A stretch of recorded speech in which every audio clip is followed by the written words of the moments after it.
welcome back to my YouTube channel. First of all, I would love to introduce myself. Okay, my name is Selviyanti Nur Zubaedah. My student number is 106.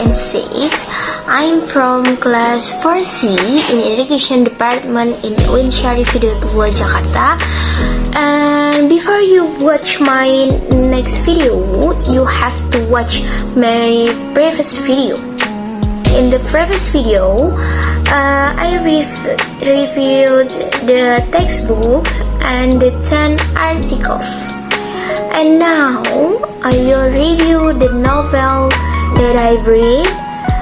Okay, let's get straight to it without further ado. I will review the novel and the title Dust to Dust, written by Lillian Stewart, published on August 1st, 1991. I will tell you a little about the author.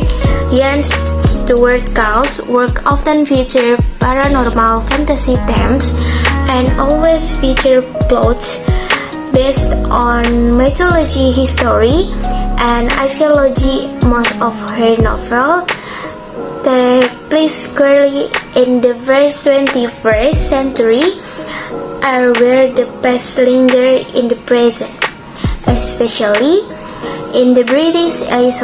Lillian's home away for home. This is the cover. The beginning of the story is Rebecca Reed is a woman who has submitted her dissertation and is anxiously waiting to find out if her doctorate will be awarded, assigned to research the ruins of a Scottish Bay. Rebecca and her student assistant flew from the US to Scotland and meet up with the rest of the team.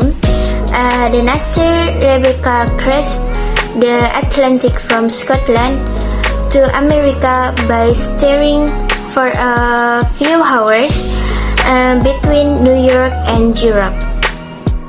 And Rebecca then asked Michael to return to Scotland with her, and he replies that he cannot.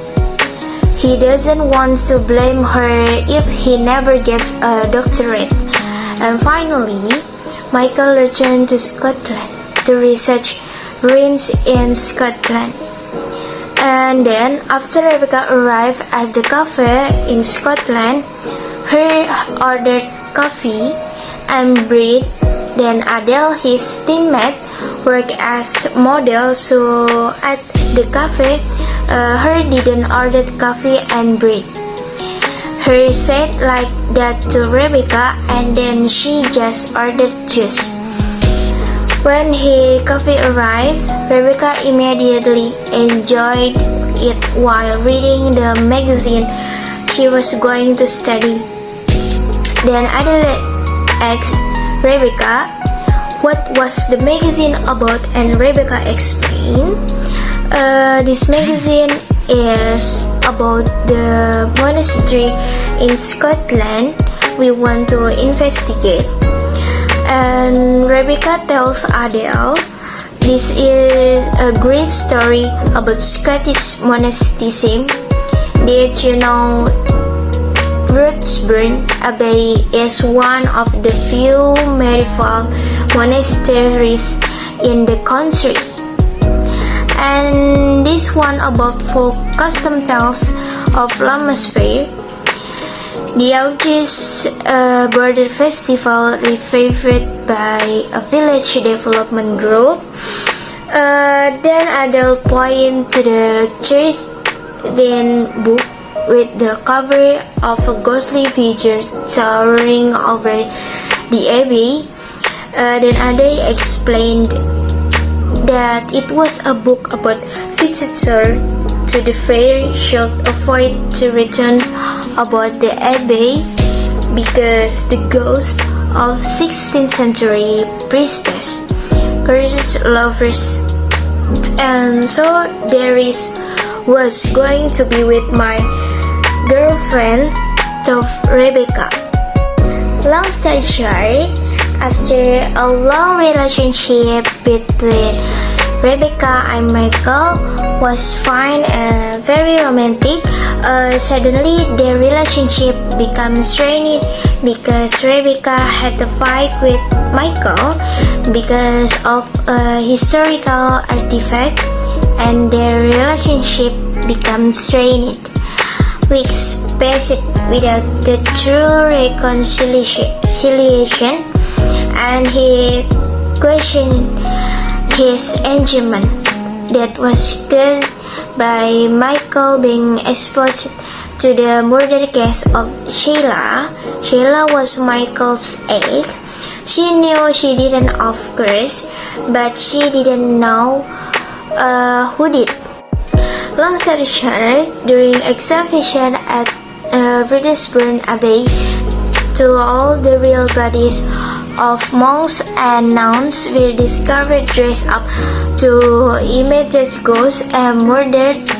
Retelling Abbey is said to be haunted by former abbess Annie Douglas, which appeals to members of adult teams believe in the paranormal. A figure in white appeared at night, and the team member heard cans and cans.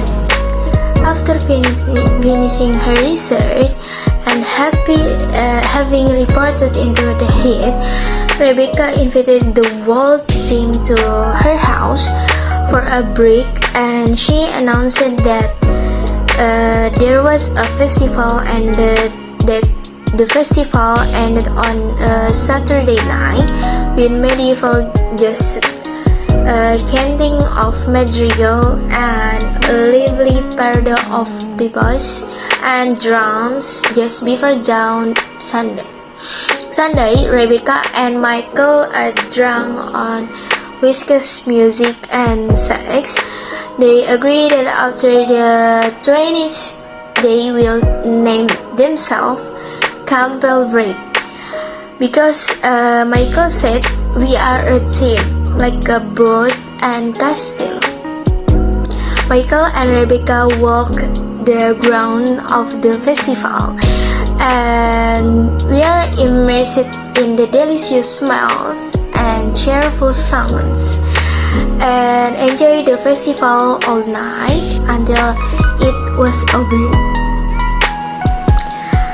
And then, after a long research trip excavating the abbey, Michelle and Rebecca fall in love, and they get married. And I hope that this novel review can be useful for all of us, and I apologize if there are word mistakes. Please comment below if there are suggestions or criticism. Okay, maybe just this for me. Thanks you for watching, and thanks for your attention. Don't forget like, comment, and subscribe, and share my video. Bye bye. Thank you guys.